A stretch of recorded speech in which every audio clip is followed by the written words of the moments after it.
बिस्मिल्लाहिर्रहमानिर्रहीम। दोस्तों, मैं हूं अब्दुल गनी, मैं हूं एक बायोलॉजी कोच। आज हम स्टार्ट कर रहे हैं सेल डिवीजन। और सेल डिवीजन तीन तरह की होती है, माइटोसिस, दूसरे नंबर पे है मियोसिस और तीसरे नंबर पे है एमाइटोसिस। आज हम सेल डिवीजन की पहली टाइप देखते हैं और पहली टाइप है जी माइटोसिस। आप देखिए, माइटोसिस की जो है दो फेजेस बनाई गई हैं। Number 1 cytokinesis. डेफिनेशन इसकी है, cytokinesis is the division of cytoplasm. जब कभी भी सेल का साइटोप्लाज्म डिवाइड होता है तो उसको हम कहते हैं cytokinesis. Cytokinesis is the term used for the division of cytoplasm. दूसरा जो इसकी फेज है वो है कैरियोकाइनेसिस। और कैरियोकाइनेसिस है division of the nucleus. Karyokinesis is the term which is used for the division of the nucleus of the cell. जब कभी भी सेल का न्यूक्लियस डिवाइड होता है तो उस न्यूक्लियर डिवीजन को कैरियोकाइनेसिस कहते हैं। तो साइटोकाइनेसिस है डिवीजन ऑफ द साइटोप्लाज्म और कैरियोकाइनेसिस है डिवीजन ऑफ द न्यूक्लियस। अब जो कैरियोकाइनेसिस है, जो हम डिवीजन ऑफ न्यूक्लियस कह रहे हैं, उसकी मजीद जो है 4 फेजेस की गई हैं।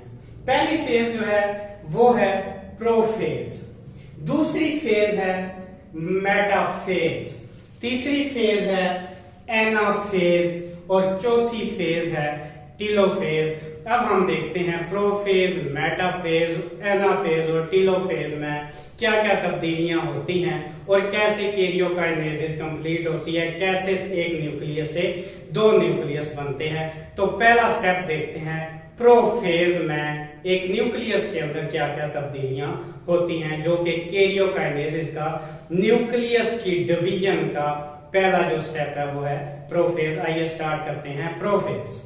देखिए जी, पहली स्टेज हम देखते हैं कैरियोकाइनेसिस की। कैरियोकाइनेसिस अभी हमने बताया कि जब कभी भी सेल का न्यूक्लियस डिवाइड होता है तो न्यूक्लियर डिवीजन को कैरियोकाइनेसिस कहते हैं। और कैरियोकाइनेसिस की पहली जो स्टेज है वो है प्रोफेज। प्रोफेज के दौरान जो पहली तब्दीली रोनुमा होती है, condensation of chromatin into chromosomes. Chromatin जो है वो क्रोमोसोम में तब्दील हो जाता है। अब देखते हैं कि प्रोफेज से पहले सेल का स्ट्रक्चर समझना जरूरी है। हमें पता हो कि प्रोफेज से पहले सेल का स्ट्रक्चर क्या था। देखें, सेल के अंदर जो है न्यूक्लियस के अंदर क्रोमैटिन मटेरियल मौजूद है। बहुत बारीक धागे होते हैं क्रोमैटिन मटेरियल के। उसके अलावा सेंट्रोसोम का एक पेयर मौजूद होता है और न्यूक्लियस के अंदर न्यूक्लियोलस मौजूद होता है। ये है जी प्रोफेज से पहले का स्ट्रक्चर। न्यूक्लियस के अंदर बारीक धागे क्रोमैटिन मटेरियल मौजूद होता है और वो क्रोमैटिन मटेरियल प्रोफेज में पहली तब्दीली है कि क्रोमैटिन मटेरियल कंडेंस हो जाता है। वो धागे छोटे और वाज़िया होना शुरू होते हैं, वाज़िया तौर पर उनको देखा जा सकता है। तो पहली तब्दीली है, ज़हन नशीन कर लें, गौर से सेंटेंस सुनना है, क्रोमैटिन चेंज इनटू क्रोमोसोम। पहली तब्दीली है क्रोमैटिन मटेरियल का क्रोमोसोम के अंदर तब्दील हो जाना। अब यहाँ पे प्रोफेज के अंदर हम क्रोमोसोम को वाज़िया तौर पर देख सकते हैं। क्रोमैटिन मटेरियल क्रोमोसोम में चेंज हो गए और क्रोमोसोम जो है माइक्रोस्कोप में विजिबल हो जाते हैं। उनका स्ट्रक्चर हमें जो है वो नजर आने लगता है। अब प्रोफेज में जो क्रोमोसोम बने हैं उनका स्ट्रक्चर देखें कैसा होता है, बहुत इंपॉर्टेंट है, ज़हन नशीन करना है। क्रोमोसोम के अंदर एक सेंट्रोमियर के साथ 2 क्रोमाटिड्स जुड़े होते हैं। ये दरमियान में सेंट्रोमियर है, गोल स्ट्रक्चर जो है, इसके साथ 2 जो है धागे जुड़े हुए हैं जिनको हम कहते हैं सिस्टर क्रोमाटिड्स। ऐसे क्रोमाटिड जो सेम सेंट्रोमियर के साथ जुड़े हों उनको सिस्टर क्रोमाटिड कहते हैं। तो यहाँ पे जो क्रोमोसोम का स्ट्रक्चर नजर आया वो कुछ इस तरह से नजर आया कि हर क्रोमोसोम के अंदर एक सेंट्रोमियर और 2 क्रोमाटिड मौजूद होते हैं। एक सेंट्रोमियर और 2 क्रोमेटिड मौजूद होते हैं प्रोफेज के अंदर, जो हमें क्रोमोसोम नजर आता है। अब सेंट्रोमियर में एक खास पॉइंट होता है जिसको कहते हैं काइनेटोकोर। याद रखना जरूरी है काइनेटोकोर क्या है।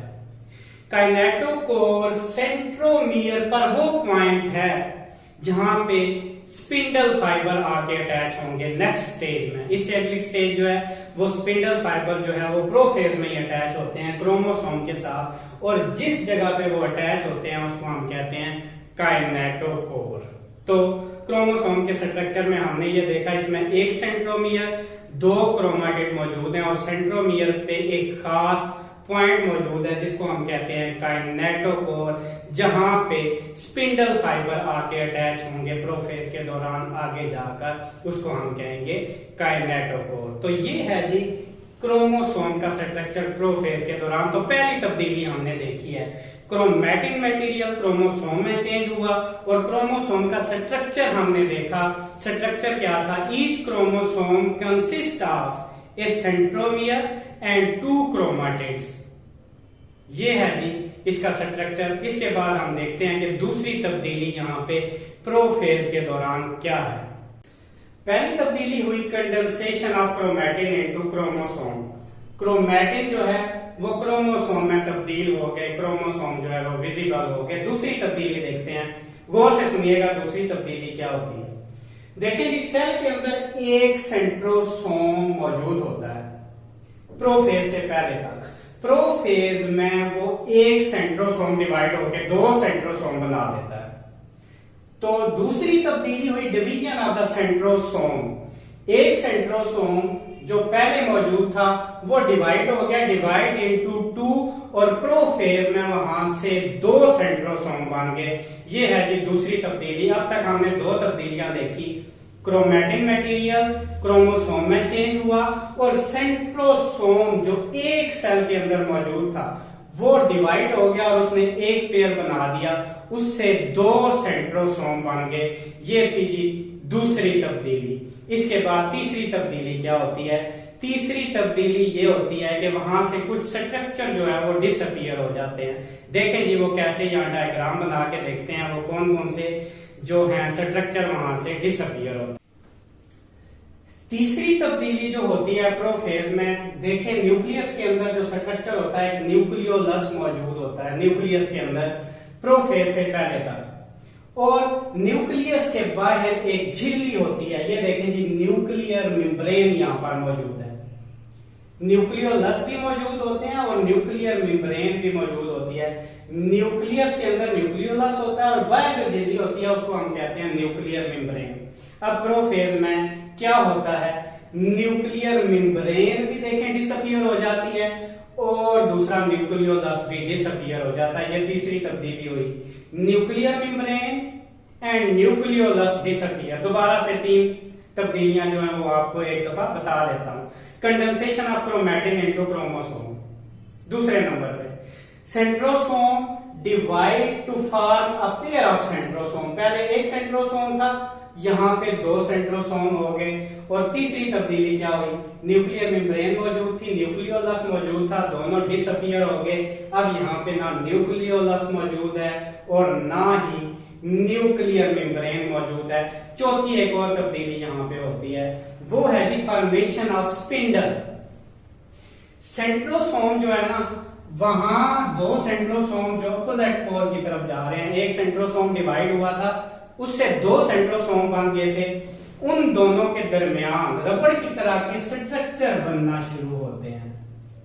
उन रबड़ की तरह के जो स्ट्रक्चर होते हैं, जो स्ट्रक्चर बनते हैं ये रबड़ की तरह के, इनको हम कहते हैं स्पिंडल फाइबर्स। तो यहाँ पे चौथी जो तब्दीली हो गई है वो है जी फॉर्मेशन ऑफ स्पिंडल्स।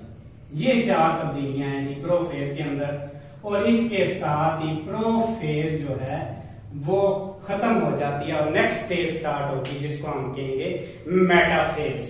प्रोफेज में 4 तब्दीलियां हुई, आपको मुकम्मल तौर पर ज़हन नशीन होंगी, फिर भी आपको बताता हूं। Chromatin change into chromosome, centrosome divide to form 2 centrosome, nucleolus and nuclear membrane disappear, and spindle are form between 2 centrosome. दो सेंट्रोसोम जो डिवाइड हुए उन दोनों के दरमियान रबड़ की तरह के स्ट्रक्चर बनने, जो कि एक दूसरे को खींच सकते हैं, रबड़ जैसे होती है उस तरह के स्ट्रक्चर बनते हैं, जिनको हम कहते हैं स्पिंडल फाइबर्स।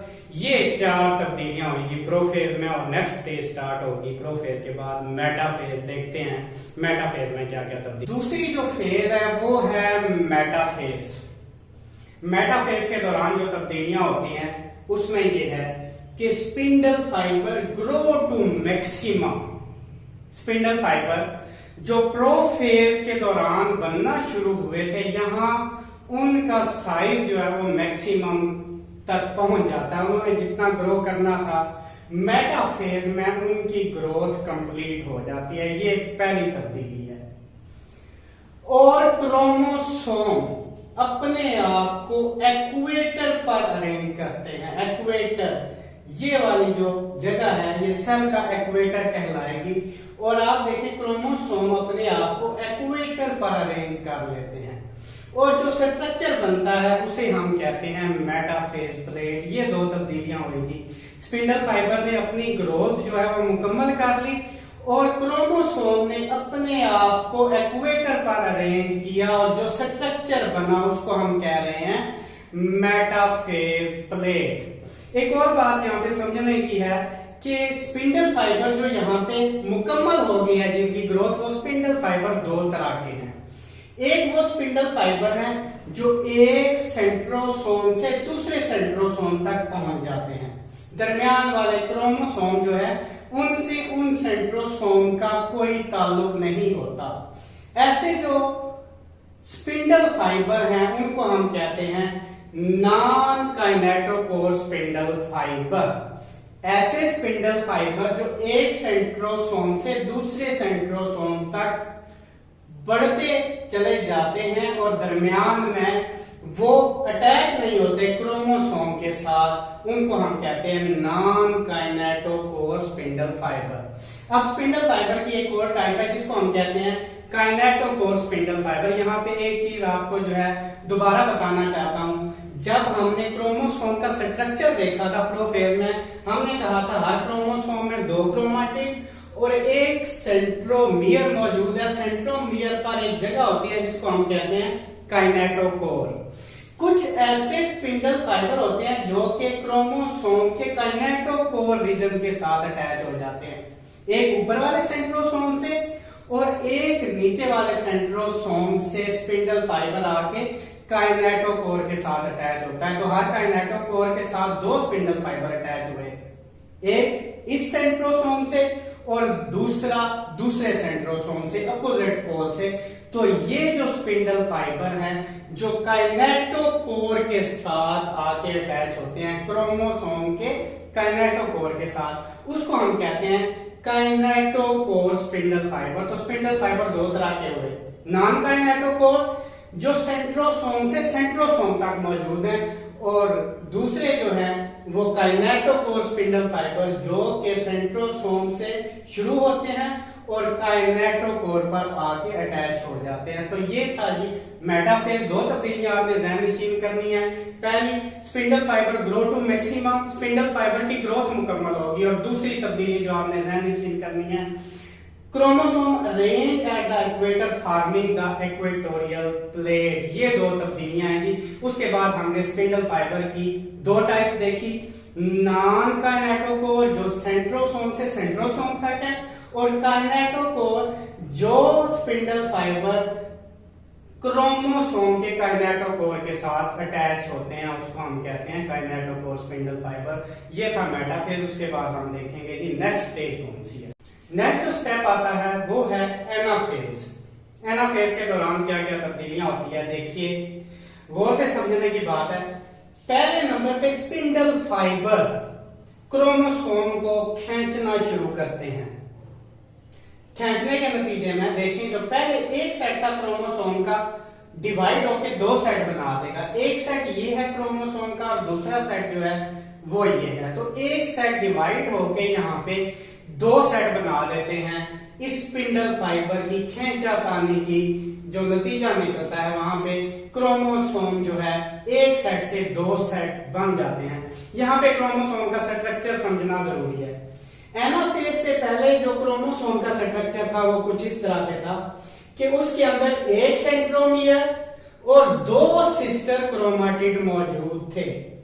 जब वो डिवाइड हुआ, वो दो सिस्टर क्रोमाटिड एक दूसरे से अलग हो गए। अब हर जो क्रोमोसोम था उसके अंदर सिर्फ एक सेंट्रोमियर और एक क्रोमाटिड रह गया। मतलब एक क्रोमोसोम ने डिवाइड होकर दो मुकम्मल क्रोमोसोम बना दिए। पहले एक क्रोमोसोम था, अब जब स्पिंडल फाइबर ने उन्हें खींचा तो एक क्रोमोसोम डिवाइड होके दो अलग क्रोमोसोम बन गए। तो यहाँ पे सेंट्रोमियर डिवाइड हो जाता है और एक क्रोमोसोम डिवाइड होके दो बना देता है। इस तरह जो क्रोमोसोम का एक सेट था उसने डिवाइड होके दो मुकम्मल सेट क्रोमोसोम के बना दिए। तो यहाँ पे क्रोमोसोम का एक सेट डिवाइड होके दो सेट बना देता है और दोनों सेट, एक जो है ऊपर वाले पोल की तरफ और दूसरा जो है वो नीचे वाले पोल की तरफ मूव करना शुरू करता है। तो यहाँ पे एक ही तब्दीली हुई कि हर क्रोमोसोम डिवाइड हो गया और उसने दो क्रोमोसोम बनाए। तो जो एक सेट क्रोमोसोम का था उससे दो सेट बन गए क्रोमोसोम के। तो यहाँ पे क्रोमोसोम की डिवीजन होती है और हर क्रोमोसोम दो क्रोमोसोम बना देता है। लेकिन स्ट्रक्चर का फर्क आता है, यहां से पहले क्रोमोसोम के अंदर एक सेंट्रोमियर और दो सिस्टर क्रोमाटिड थे, लेकिन यहाँ पे डिवाइड होने के बाद जो दो सिस्टर क्रोमाटिड थे उन्होंने दो अलग अलग सिस्टर क्रोमोसोम बना दिए। तो इस तरह दो क्रोमोसोम के सेट बन गए। नेक्स्ट हम देखते हैं कि टेलोफेज के अंदर क्या क्या होगा, जो कि आखिरी स्टेज है न्यूक्लियर डिवीजन की। कैरियोकाइनेसिस का जो लास्ट स्टेप है वो है telophase. Telophase is opposite to prophase. इसमें प्रोफेज की बिल्कुल उल्ट तब्दीलियां होती हैं। देखें कैसे। पहली तब्दीली, chromosome again change into chromatin material. Chromosome यहाँ पे मौजूद थे, टेलोफेज से पहले था, लेकिन यहाँ पे वो क्रोमोसोम दोबारा क्रोमैटिन मटेरियल में चेंज हो जाते हैं। दूसरी तब्दीली देखिए, न्यूक्लियोलस रीअपियर। न्यूक्लियोलस जो गायब हो गया था प्रोफेज के दौरान, यहां टेलोफेज के दौरान वो रीअपियर हो जाता है। तीसरे नंबर पे न्यूक्लियर मेम्ब्रेन जो प्रोफेज में डिसअपियर हुई थी, टेलोफेज में वो रीअपियर हो जाती है। तो यहां पे तीन तब्दीलियां होती हैं। Chromosome again change into chromatin material पहली तब्दीली है। दूसरी तब्दीली है न्यूक्लियोलस रीअपियर और तीसरी तब्दीली है न्यूक्लियर मेम्ब्रेन रीअपियर। तो यहां पे आप देखें कि कैरियोकाइनेसिस, न्यूक्लियस की डिवीजन कंप्लीट हो गई है और एक न्यूक्लियस से दो न्यूक्लियस बन गए हैं। तो यहां पे कैरियोकाइनेसिस का एंड हो जाता है। न्यूक्लियस डिवाइड हो गया और एक न्यूक्लियस से दो न्यूक्लियस बन गए। तो कैरियोकाइनेसिस हमने क्या कहा था, डिवीजन ऑफ द न्यूक्लियस। यहाँ पे न्यूक्लियस डिवाइड हो गया और दो डॉटर न्यूक्लियाई बन गए हैं। और यहाँ पे इससे बाद हम देखेंगे साइटोकाइनेसिस कैसे होती है। अब जो साइटोप्लाज्म है वो कैसे डिवाइड होगा। कैरियोकाइनेसिस कंप्लीट हो गई। दूसरी जो स्टेज है वो है cytokinesis. Cytokinesis is the division of cytoplasm. तो साइटोप्लाज्म की डेफिनेशन जो डिवीजन है वो एनिमल सेल में और प्लांट सेल में मुख्तलिफ है। अब होता क्या है देखें, एनिमल सेल में एक क्लीवेज फरो डेवलप होती है, दरमियान से सेल पिचकना शुरू हो जाता है। ये जो क्लीवेज फरो है ये आहिस्ता आहिस्ता गहरी होती जाती है और दरमियान में आपस में मिल जाती है और एक सेल डिवाइड होके दो सेल बना देता है। तो एनिमल सेल में क्लीवेज फरो बनी और ये क्लीवेज फरो आहिस्ता आहिस्ता गहरी होती गई और एक सेल डिवाइड हो गया दो सेल के अंदर। तो एनिमल सेल में क्लीवेज फरो की मदद से साइटोप्लाज्म डिवाइड होता है। प्लांट में क्या होता है, प्लांट में दरमियान में फ्रेगमोप्लेट एक बनती है। ये फ्रेगमोप्लेट कैसे बनती है गाल्जी वेसिकल से छोटी छोटी थैलियां टूटती हैं और वो दरमियान में इकट्ठे होना शुरू हो जाती हैं, जो बाहर की तरफ ग्रो करती रहती है और थैलियां आके मिलती रहती हैं, ये बाहर की तरफ ग्रो करती रहती है और ये आके सेल मेम्ब्रेन के साथ मिल जाती है और इस तरह से एक सेल से दो सेल बन जाते हैं। तो यहां पे क्या बना, गाल्जी वेसिकल से एक स्ट्रक्चर बना जिसको हम फ्रेगमोप्लास्ट कह रहे हैं। फ्रेगमोप्लास्ट अंदर से बाहर की तरफ जो है बढ़ता रहता है और अल्टीमेटली आके सेल मेम्ब्रेन के साथ जुड़ जाता है और इस तरह से एक सेल से दो सेल बन गए। तो एनिमल सेल में क्या बना था, क्लीवेज फरो बने थे और यहाँ पे फ्रेगमोप्लास्ट बना है। फ्रेगमोप्लास्ट बना है छोटी छोटी थैलियों से और थैलियां कहां से आई हैं, गाल्जी वेसिकल से। तो इस तरह से ये साइटोकाइनेसिस जो है एनिमल्स और प्लांट्स में मुख्तलिफ होती है। अब आप देखें साइटोकाइनेसिस जब मुकम्मल हुई तो एक सेल से दो सेल बन गए, यहाँ पे भी एक सेल से दो सेल बन गए। तो यहाँ पे डिवीजन जो है वो मुकम्मल हो गई है, साइटोकाइनेसिस भी मुकम्मल हो गई और कैरियोकाइनेसिस भी मुकम्मल हो गई और एक सेल से दो डॉटर सेल बन गए हैं। ये थी जी सेल डिवीजन, माइटोसिस कैसे कंप्लीट होती है। आगे हम देखेंगे नेक्स्ट वीडियो में। आज के लिए इतना ही। Thank you very much.